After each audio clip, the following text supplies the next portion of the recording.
In the quiet town of Camden, New Jersey, the summer of 1896 arrived like a gentle tide washing over cobblestone streets and wooden docks.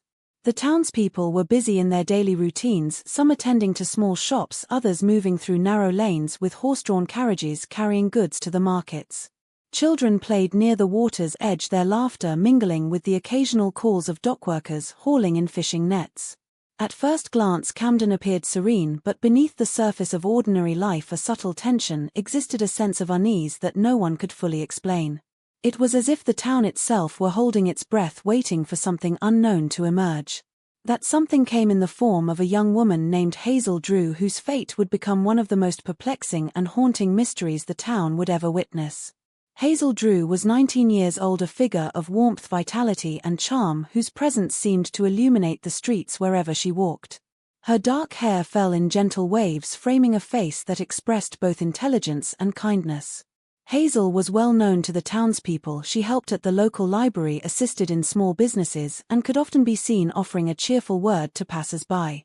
But her beauty alone did not define her. Hazel had a spirit that drew people to her and a curious mind that kept her engaged in the intricacies of her surroundings. She was cautious yet fearless in small ways and approached life with a mixture of optimism and introspection that made her both approachable and enigmatic. As the long warm days of July stretched on, Hazel's life continued its quiet rhythm, unaware of the tragic events that would soon engulf her and the town she loved. On the evening of July 20th, Hazel left her home after a brief farewell to her mother and stepped out into the fading light. She intended to walk to the pond at the outskirts of town, a place she had visited many times before. The pond was surrounded by willow trees, their branches dipping gracefully into the water, creating a natural frame that reflected both the beauty and the mystery of the place. Locals often described the pond as tranquil, but some whispered of strange currents and unseen dangers beneath its surface. Hazel regarded it simply as a place to think, to breathe, and to find a moment of quiet away from the watchful eyes of neighbors and friends. She did not anticipate that this routine visit would be the last time she would be seen alive by those who loved her. As evening fell, the town slowly emptied. Lamplighters made their rounds, igniting the gas lamps along the streets, their soft glow illuminating cobblestones worn smooth by years of use. Shadows grew longer and the air took on the cool dampness characteristic of summer nights in the region. Hazel never returned home. At first her absence was attributed to distraction or lingering conversation along her walk. Hours passed and worry began to replace assumption. Her mother knocked on neighbors' doors, called out into empty streets, and retraced every path Hazel might have taken. No one had seen her after she left. Panic began to ripple through the town. Small groups of townspeople began organizing searches, calling Hazel's name, their voices echoing through the streets and along the bank of the pond. The water lay still, reflecting the first hints of moonlight, but also concealing the tragedy waiting beneath. By morning the search had intensified. Men, women and children combed the surrounding woods, the shoreline, and the narrow paths leading to the pond. It was near the edge of the water that a figure was found floating face up in the still surface. Hazel Drew had been discovered lifeless, her eyes open wide in silent pleading. The sight shocked those who had grown accustomed to seeing her smile and laugh. Grief and disbelief swept through the town. Camden had never faced such a tragedy, and questions mounted faster than answers could be found. Hazel was careful, cautious, and well-liked. How could someone like her, with no known enemies, simply disappear and die in such mysterious circumstances? The authorities acted quickly. Sheriff William Calhoun, a man known for his methodical approach and calm demeanor, arrived to take charge. He inspected the scene, noting the absence of obvious injuries and the unusual stillness of the water around Hazel. He questioned neighbors and friends, attempting to trace her final steps. Some recalled seeing her walk toward the pond serene and composed, others mentioned glimpsing figures nearby, but descriptions were vague. No one had witnessed a struggle or heard any cries. The scene defied easy explanation. The coroner performed an autopsy and concluded that Hazel had drowned, but offered little clarity beyond the physical fact. Hazel was a capable swimmer, familiar with the waters. How could an accident occur under such circumstances? Why had no one intervened? Rumors quickly took root. Some suggested a lover's quarrel that escalated beyond control, others speculated on jealousy or hidden rivals. The town buzzed with speculation, and every whispered theory carried weight in Camden's small tight-knit community.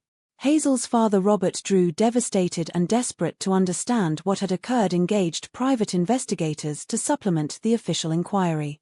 Among them was Thomas Granger, a detective with a reputation for relentless pursuit of truth and an analytical mind capable of navigating the complexities of human behavior.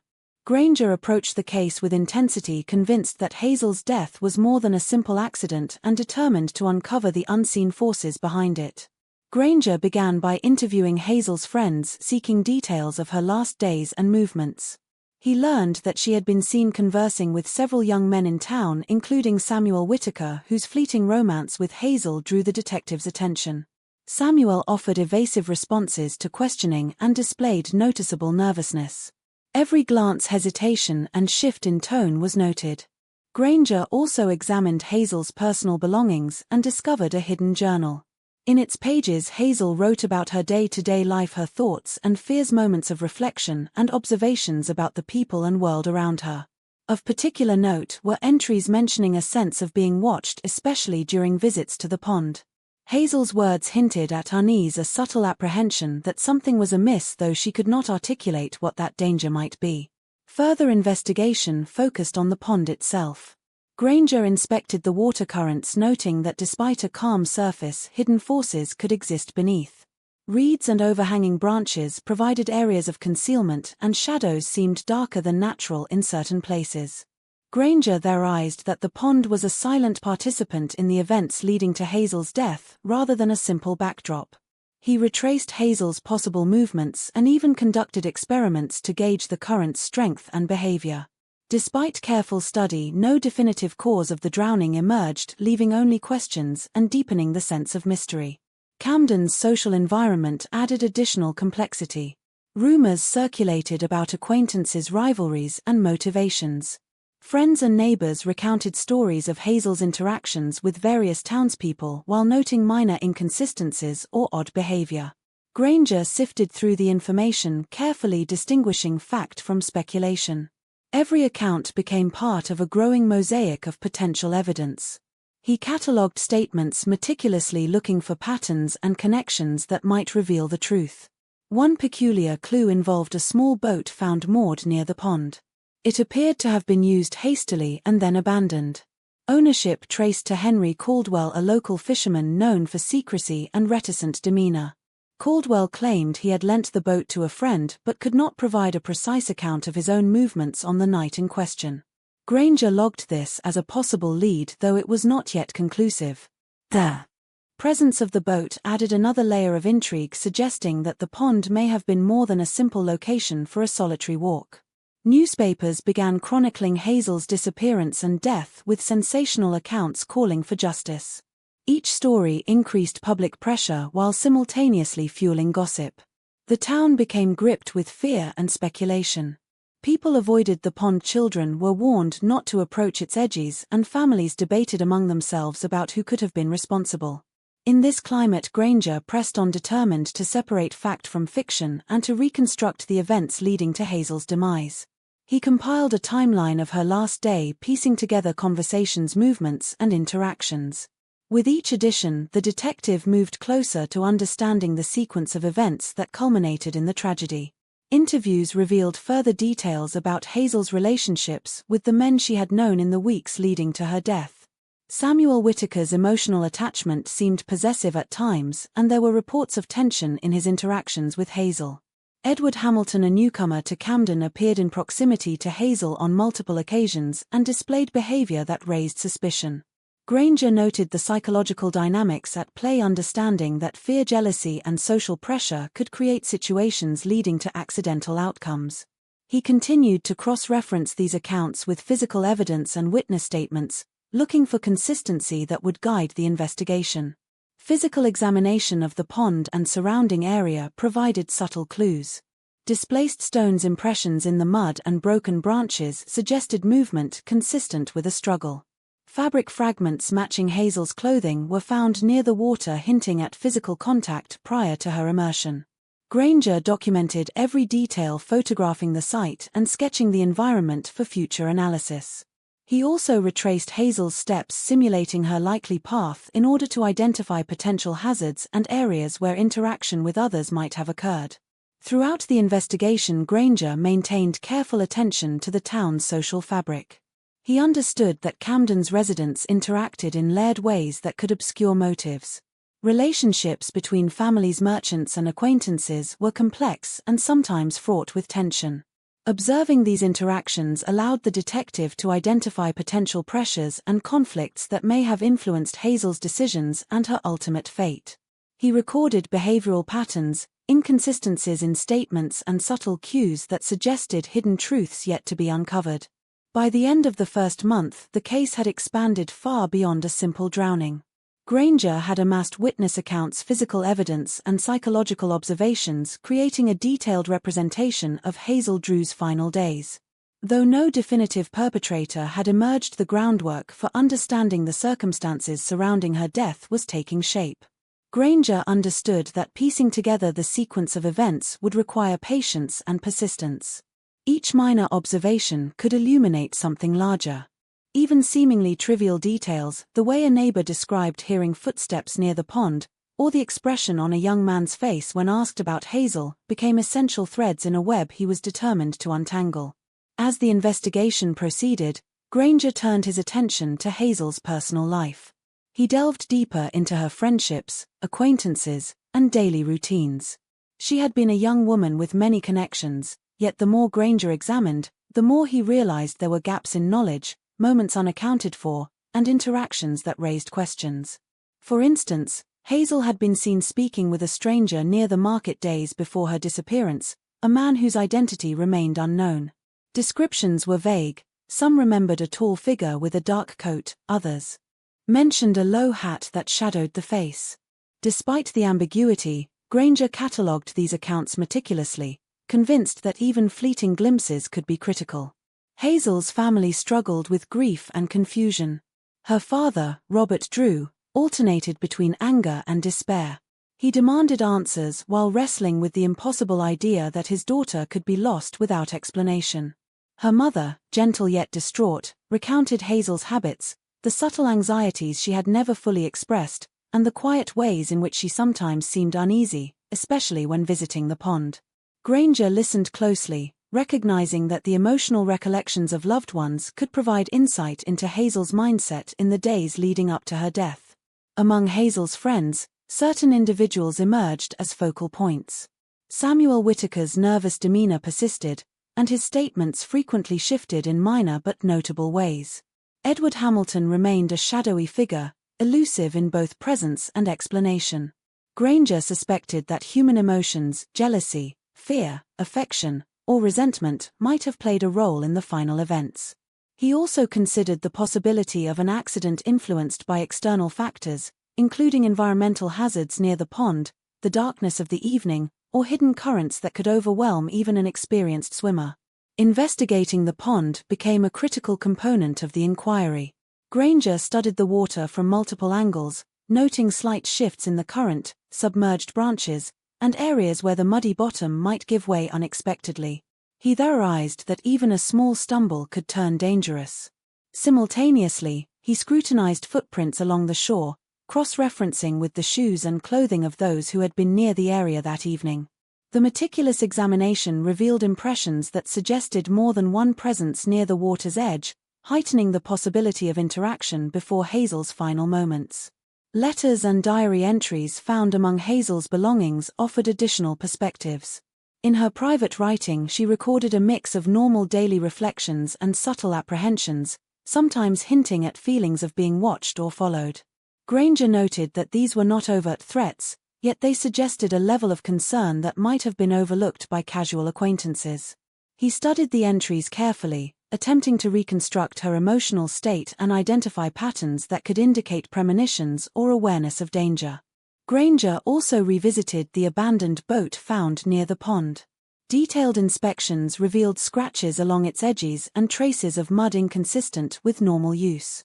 These subtle anomalies suggested hurried movement or a struggle, supporting his theory that Hazel may have encountered someone else at the site.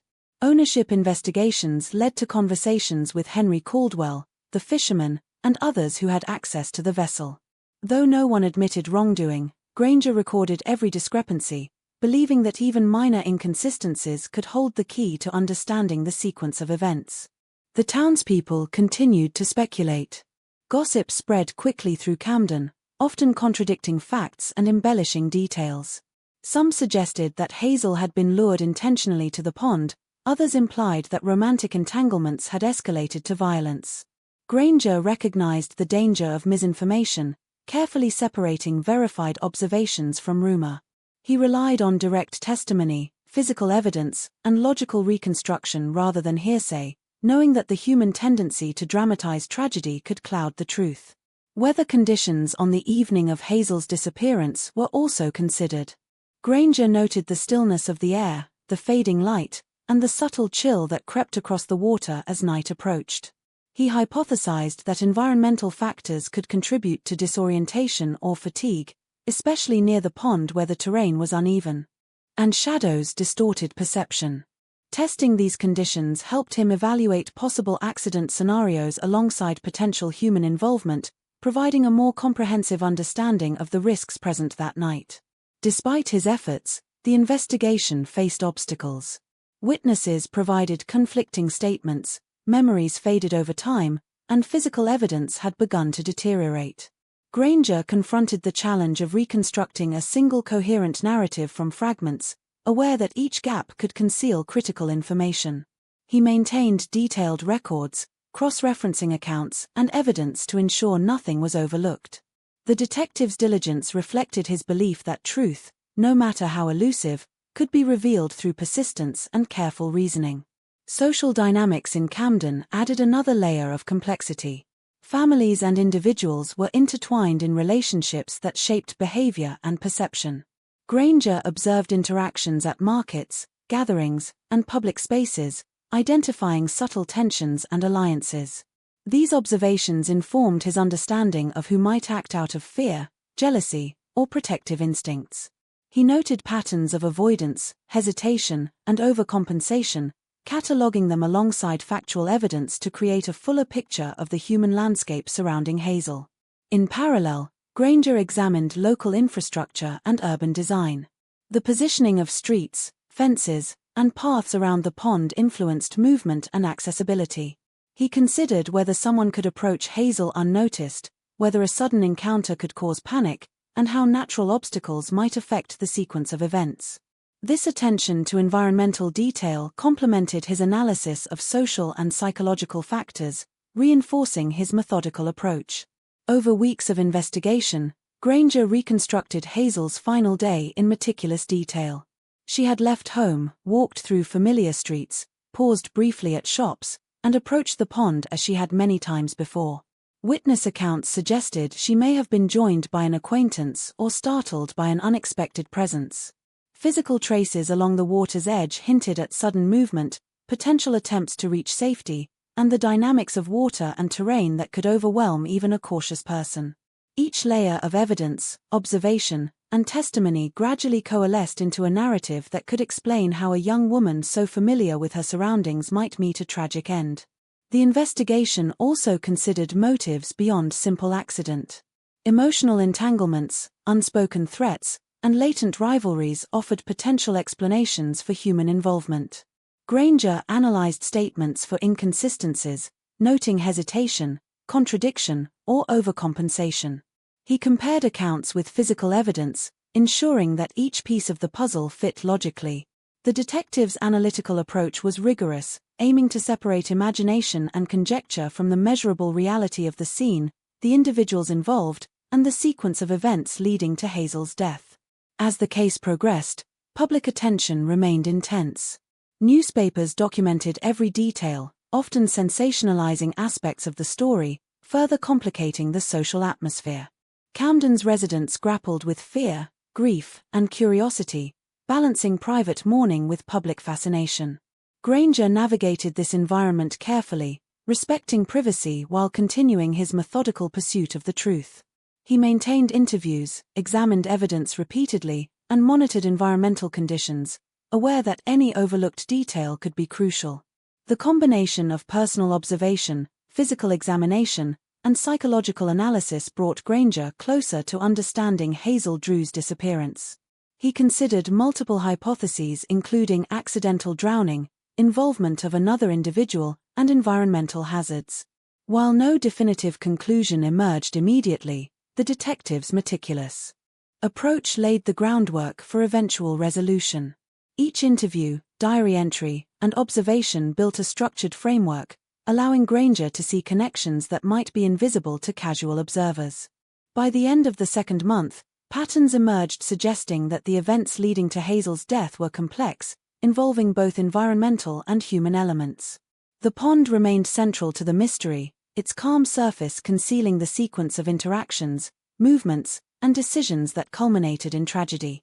Witnesses, though often fragmented in memory, provided essential insights when combined systematically.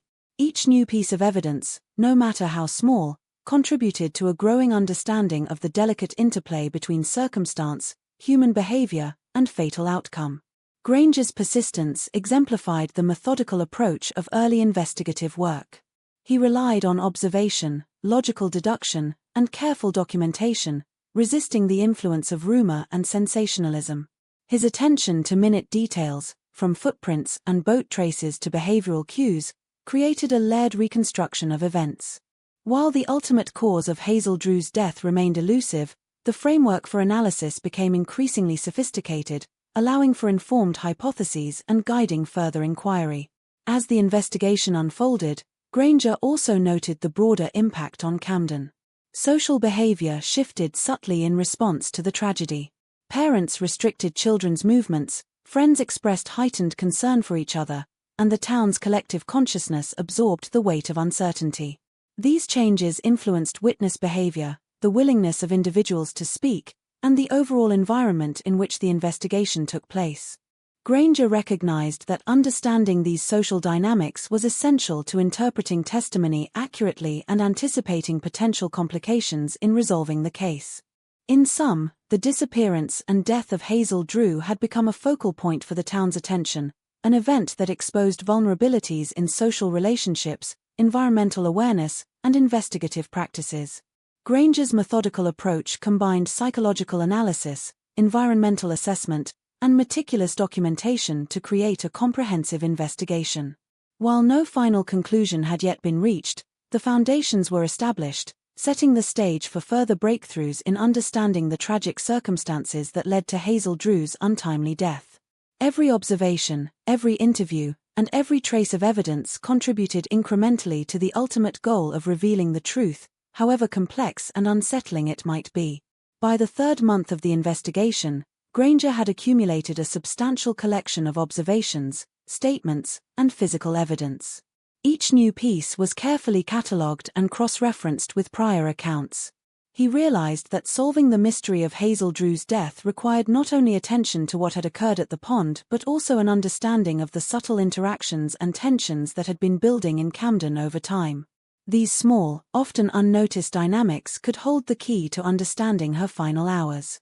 Granger focused on a series of interviews with individuals who had only peripheral contact with Hazel but whose insights hinted at more than met the eye. One neighbor, Martha Whitfield, recalled seeing a figure moving suspiciously near Hazel's home the night before her disappearance. She had initially dismissed it as a passerby, but the distinct pacing, repeated glances toward the house, and the unusual timing suggested purposeful observation. Granger recorded these details, hypothesizing that Hazel may have sensed being watched and altered her behavior as a result, which could explain her route to the pond that evening. In parallel, Granger revisited the boat and its surroundings. The scratches and traces of mud previously noted were analyzed in greater detail. He found evidence that suggested multiple entries and exits, possibly by more than one individual. By recreating these movements, he considered how Hazel could have interacted with others at the scene and how sudden events might have escalated. The detective conducted controlled experiments, observing how a person of Hazel's size and strength would navigate the terrain, and how someone might intervene, intentionally or unintentionally, creating conditions that could lead to drowning. Diary entries and letters remained crucial sources of insight. Hazel's reflections, while mostly mundane, occasionally revealed tension in her personal relationships. She had described a disagreement with a close friend that seemed minor but indicated underlying friction. Other entries alluded to a sense of foreboding near the pond, describing it as both familiar and unnerving. Granger analyzed these writings to reconstruct her psychological state, interpreting subtle cues that could suggest fear, indecision, or unease. He believed that understanding her mindset was essential to interpreting how events unfolded. Friends and acquaintances provided a mix of recollections, some conflicting and others complementary. Samuel Whitaker's account, already noted for nervous inconsistencies, became increasingly important.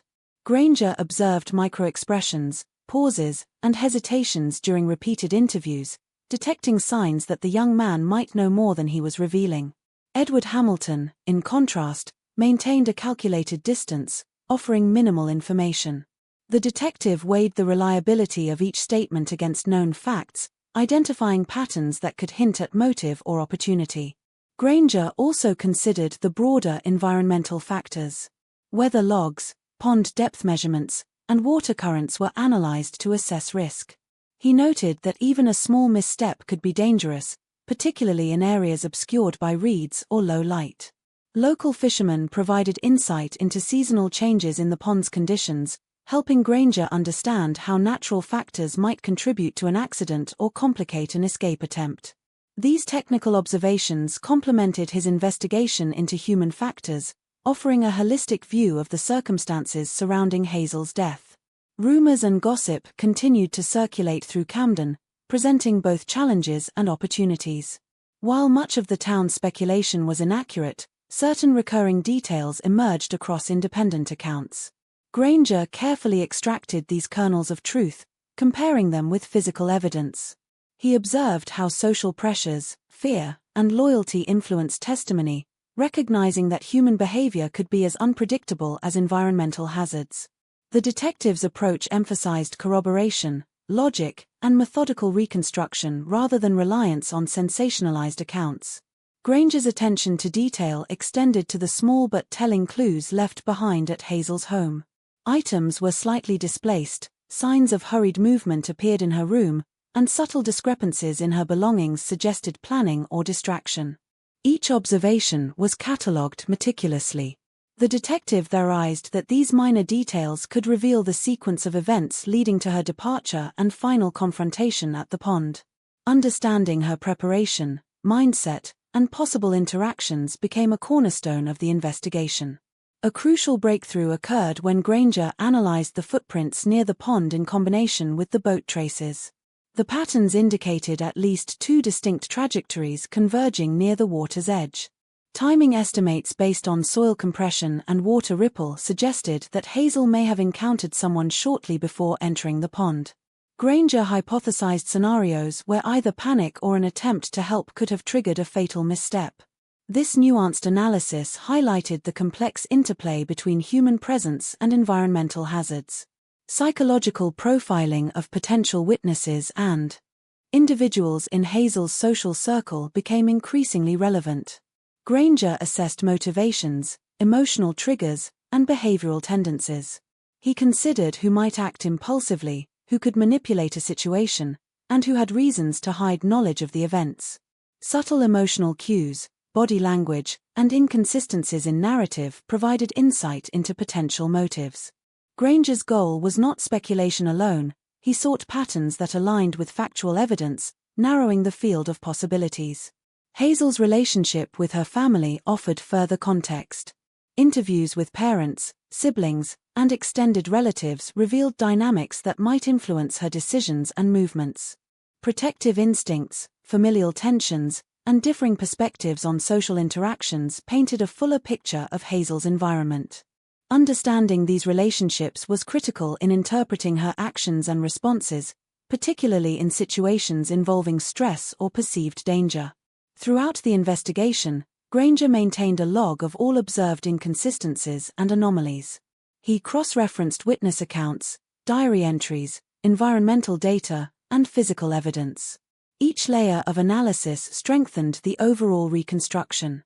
Even minor contradictions were noted and explored, as Granger believed that resolving discrepancies often revealed crucial truths. His methodical approach reflected both patience and analytical rigor, recognizing that complex events required careful synthesis of multiple data streams. Public reaction in Camden continued to shape the investigation indirectly. The intensity of attention and emotional investment influenced how individuals responded to questioning. Granger observed shifts in behavior, noting when fear, guilt, or protective instincts altered testimony. Understanding these social pressures allowed him to interpret accounts more accurately and anticipate potential obfuscations. The detective's awareness of human psychology complemented his meticulous examination of tangible evidence, creating a comprehensive investigative strategy. Granger also examined possible accidental scenarios in greater depth. He considered that panic, misjudgment, or sudden environmental changes could precipitate an unintended fall into the pond. Experiments with similar terrain and water conditions demonstrated how quickly disorientation could occur. These controlled observations provided a benchmark for evaluating witness statements and assessing the plausibility of different theories. Despite thorough analysis, Granger remained open to alternative explanations. He explored both natural and human-induced causes, balancing accident scenarios with the possibility of foul play. Each hypothesis was subjected to rigorous scrutiny, weighed against known evidence, and tested through reconstruction and logical evaluation. Granger's approach emphasized evidence-based deduction, avoiding premature conclusions while systematically narrowing the range of possibilities. As weeks progressed, Granger identified patterns in social behavior that informed his investigation. Observations of interactions, minor conflicts, and unspoken tensions highlighted potential flashpoints. He noted that individuals who appeared calm publicly sometimes revealed anxiety in private or under questioning. These behavioral insights were integrated into the broader reconstruction of events, helping explain timing, movements, and decisions leading up to Hazel's death. Investigative focus on the pond itself yielded additional details. Submerged vegetation, irregular currents, and hidden obstacles were mapped, providing insight into potential hazards. Observations revealed that certain areas near the edge were deceptively unstable, supporting theories that even minor missteps could escalate rapidly. Granger's combination of environmental analysis and social reconstruction created a multidimensional understanding of the circumstances. Throughout, Granger documented every aspect of the investigation meticulously. His notes, sketches, and observations formed a comprehensive record. These detailed records allowed for cross-comparison, identification of inconsistencies, and verification of reconstructed sequences. Granger's dedication to thorough documentation ensured that even subtle clues would not be overlooked and could be evaluated in the context of the entire case. By the end of the third month, a clearer picture of the events began to emerge. Hazel Drew's movements, interactions, and final decisions were increasingly understood within a framework of environmental hazards, social dynamics, and human behavior. While some uncertainty remained, the investigative methodology provided a structured path toward understanding the convergence of factors that led to her death. Granger's meticulous approach reflected the complexity of the case and the need for careful, evidence-driven analysis to reconstruct a tragic and puzzling event accurately. The combination of social, environmental, and psychological analysis allowed Granger to approach the case from multiple angles. Each layer of observation contributed to a growing understanding of the intricate web of interactions, decisions, and circumstances that culminated in Hazel Drew's death. By integrating these diverse elements, the detective moved closer to a comprehensive reconstruction, balancing the influence of chance, human action, and environmental hazards in a methodical pursuit of truth. As Granger entered the fourth month of his investigation, the case of Hazel Drew's death had transformed from a simple missing person report into a layered and intricate puzzle. Each lead, each observation, and each recollection of Hazel's acquaintances required careful scrutiny. He realized that to truly understand what had happened, he had to combine meticulous examination of physical evidence with nuanced insight into human behavior and local dynamics. One of the first steps Granger took was to revisit Hazel's daily routines. She had followed consistent patterns, often taking walks near the pond in the late afternoon or early evening. These habitual movements provided a framework for analyzing potential encounters and hazards. Granger mapped these routes in detail, noting points where terrain was uneven, vegetation obstructed sightlines, or water currents presented risks. By understanding the environment she navigated regularly, he could better interpret why she may have deviated from her usual path on the day of her disappearance. Interviews continued to be central to his work. Granger re-questioned neighbors, friends, and acquaintances, often returning to those whose accounts seemed inconsistent or incomplete. One individual, a local baker named Walter Green, mentioned seeing Hazel in town the day before her disappearance, speaking quietly with someone whose identity he could not confirm. While initially this seemed inconsequential, repeated accounts from others revealed patterns suggesting Hazel may have been meeting or avoiding someone in her final hours. Granger catalogued every conversation, annotating small but revealing details about demeanor, hesitations, and phrasing. Attention was also given to letters and journal entries Hazel had left behind. These documents were examined for emotional content, timing, and underlying stressors. Granger noted a recurring theme of unease about the pond itself. She described moments of fascination and fear, reflecting both comfort with and apprehension about the water's proximity. Such internal conflicts could have influenced her decision-making and responses to sudden events. Granger considered how these feelings might interact with external pressures, potentially contributing to the circumstances that led to her death. The physical evidence from the pond and its surroundings was re-evaluated with increased precision.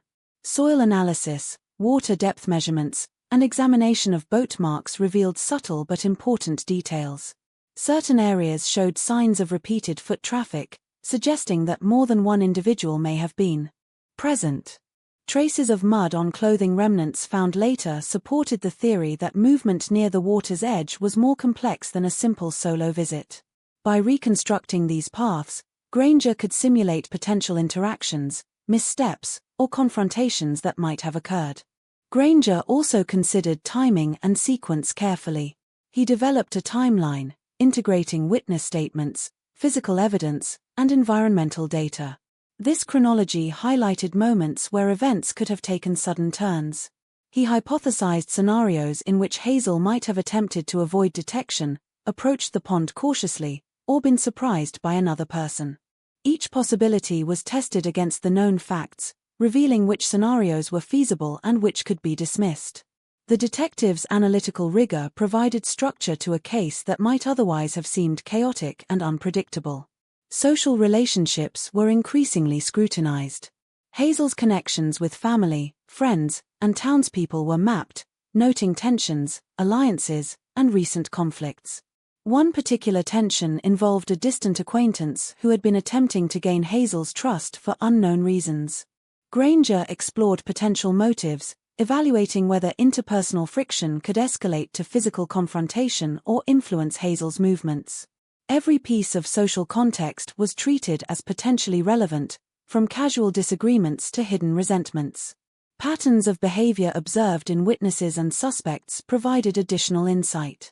Granger paid close attention to body language, inconsistencies, and reactions under questioning. Samuel Whitaker, who had previously provided conflicting accounts, exhibited signs of heightened anxiety during extended interviews. Granger noted microexpressions and pauses, interpreting them in the context of both conscious deception and unconscious stress. Other individuals displayed defensive behaviors or subtle attempts to redirect questioning, all of which informed his understanding of possible motives and opportunities.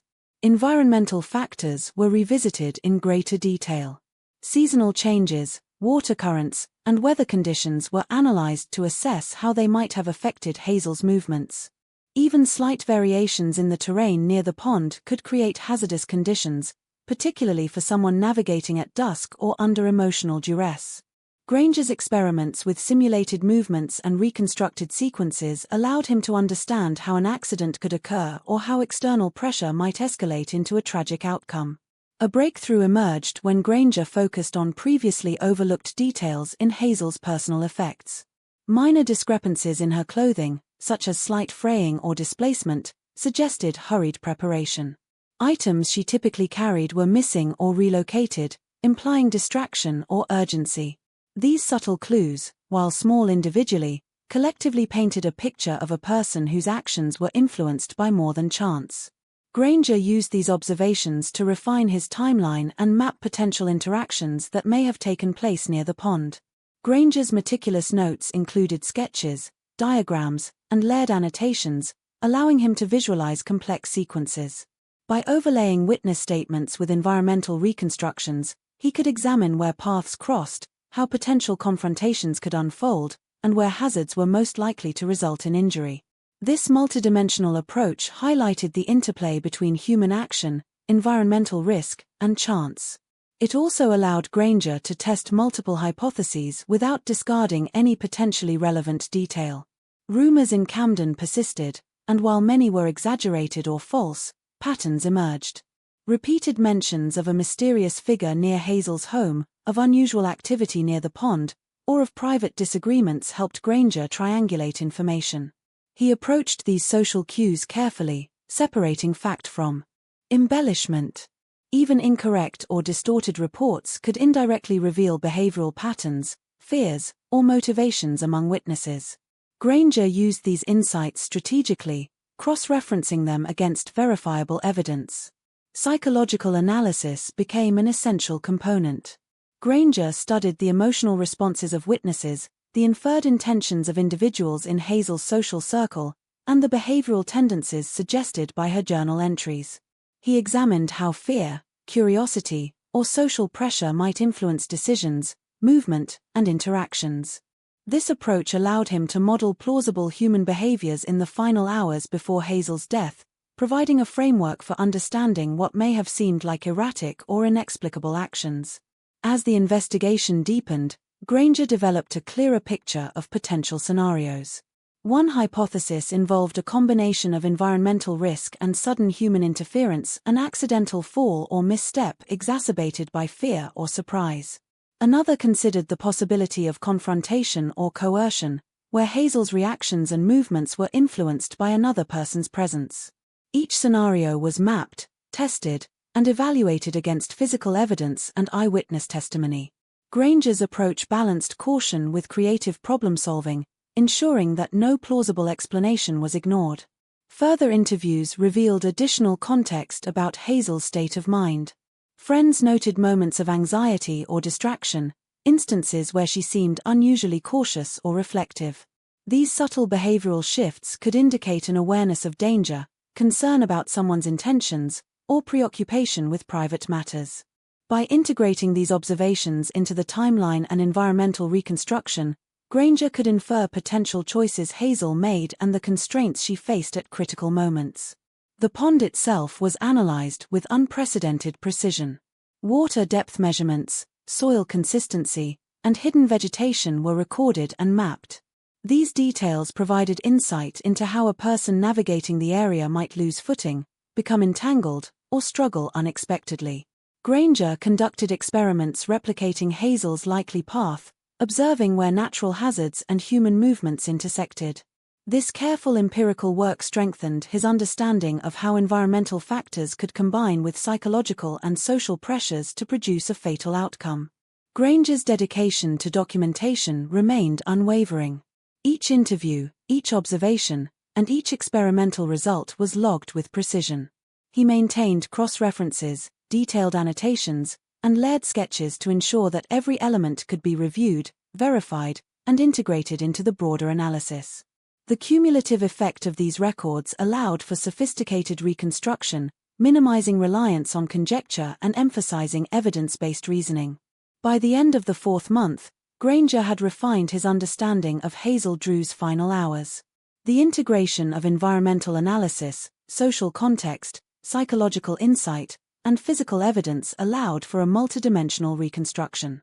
While uncertainties remained, the investigative process had illuminated many factors contributing to her death, from habitual movements to unforeseen interactions and environmental hazards.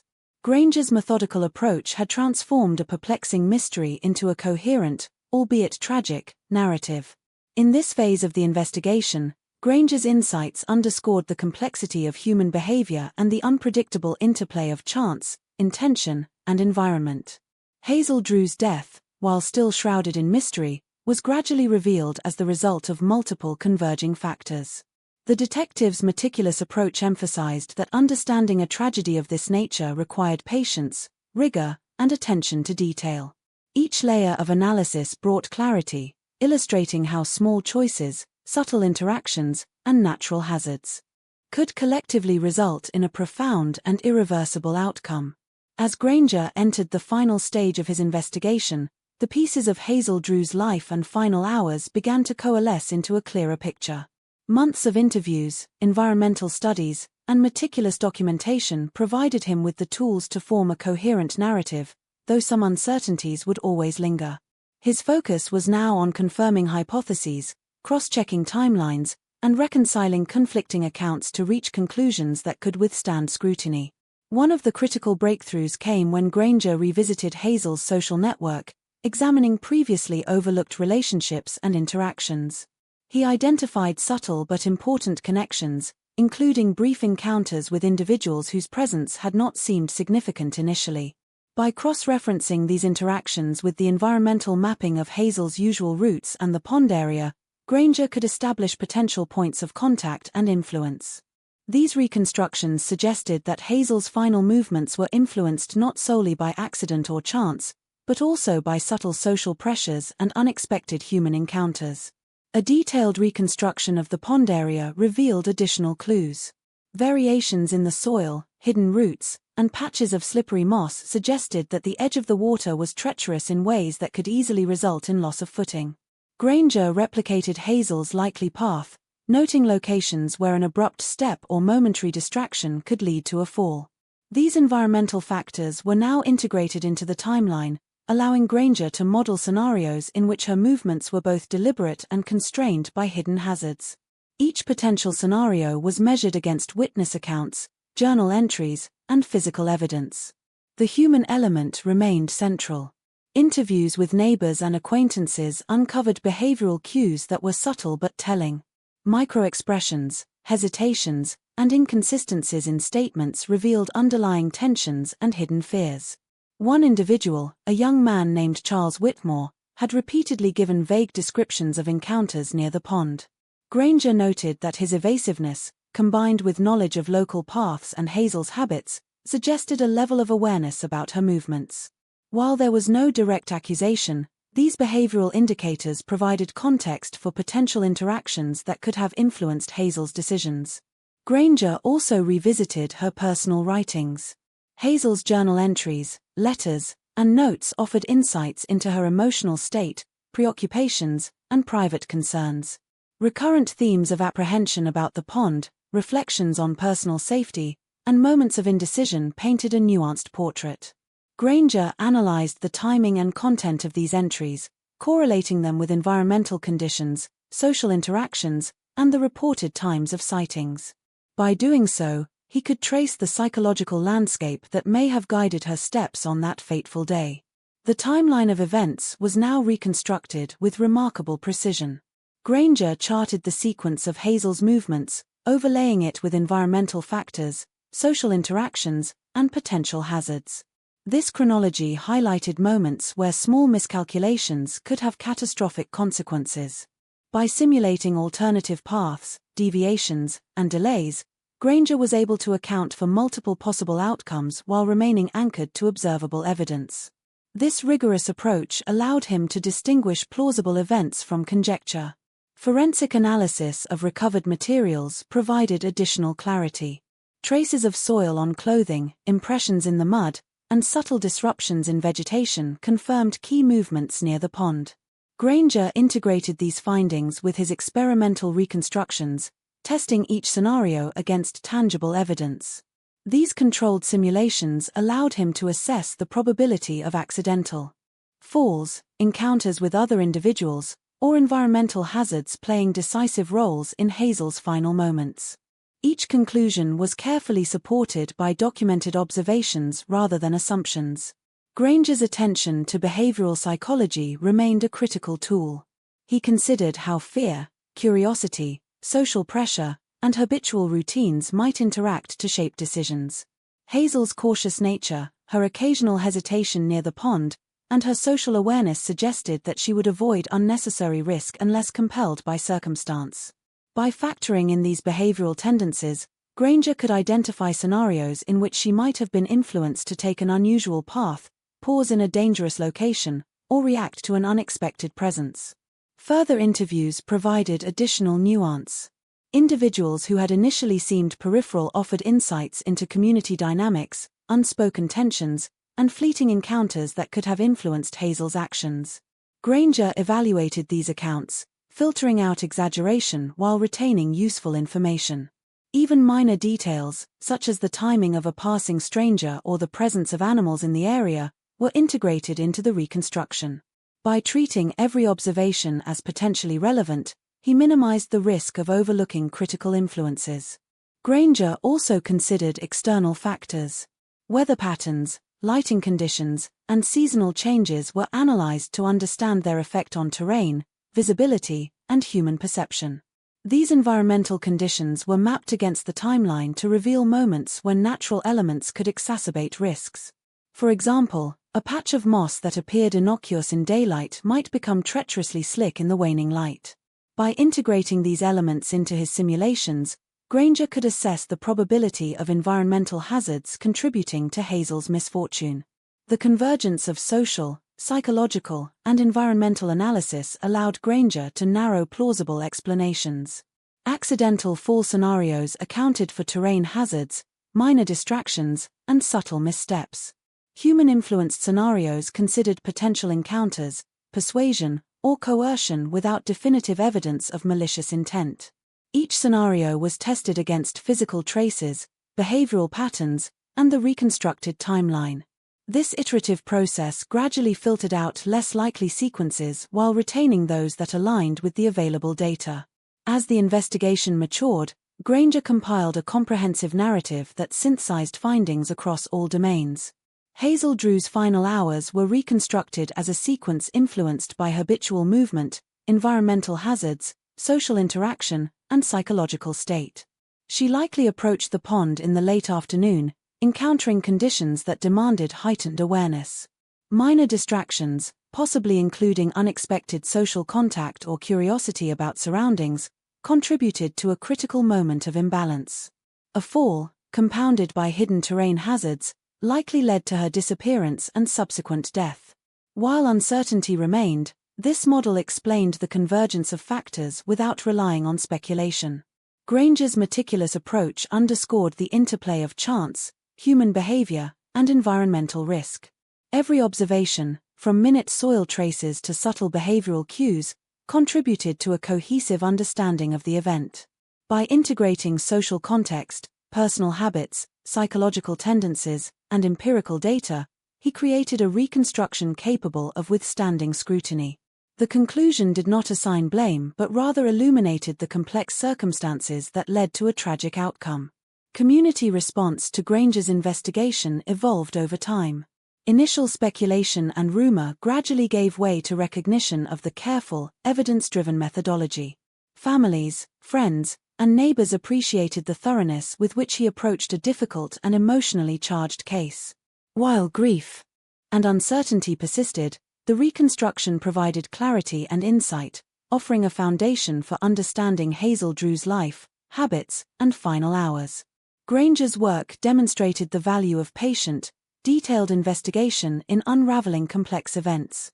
By the end of this phase, Granger had achieved a level of resolution that allowed him to conclude the intensive investigation while acknowledging remaining uncertainties. The narrative he developed was supported by layered evidence, validated hypotheses, and rigorous testing. While some aspects of Hazel Drew's death could never be known with absolute certainty, the integrated analysis provided a coherent explanation consistent with observed facts, environmental conditions, and human behavior. The work exemplified the intricate process of piecing together events from incomplete data and highlighted the careful balance between evidence and interpretation. Ultimately, Granger's investigation served as both a tribute to Hazel Drew and a testament to methodical inquiry. Each layer of analysis, social, psychological, environmental, and empirical, contributed to a holistic understanding. The reconstruction emphasized the delicate interplay of forces that shape human experience, illustrating how seemingly minor factors can converge to produce profound consequences. Granger's dedication, patience, and attention to detail exemplified the principles of careful, unbiased investigation in the face of uncertainty. Through this process, the story of Hazel Drew's final hours became clearer, not as a tale of blame or accusation, but as a study of circumstance, behavior, and environment. Granger's work highlighted the complex factors influencing her choices and movements, providing insight into the tragic interplay of chance and context. The conclusions drawn were carefully documented, offering both explanation and reflection. In synthesizing the investigation, Granger not only advanced understanding of a specific event but also demonstrated the broader principles of analytical reasoning, evidence evaluation, and human-centered inquiry.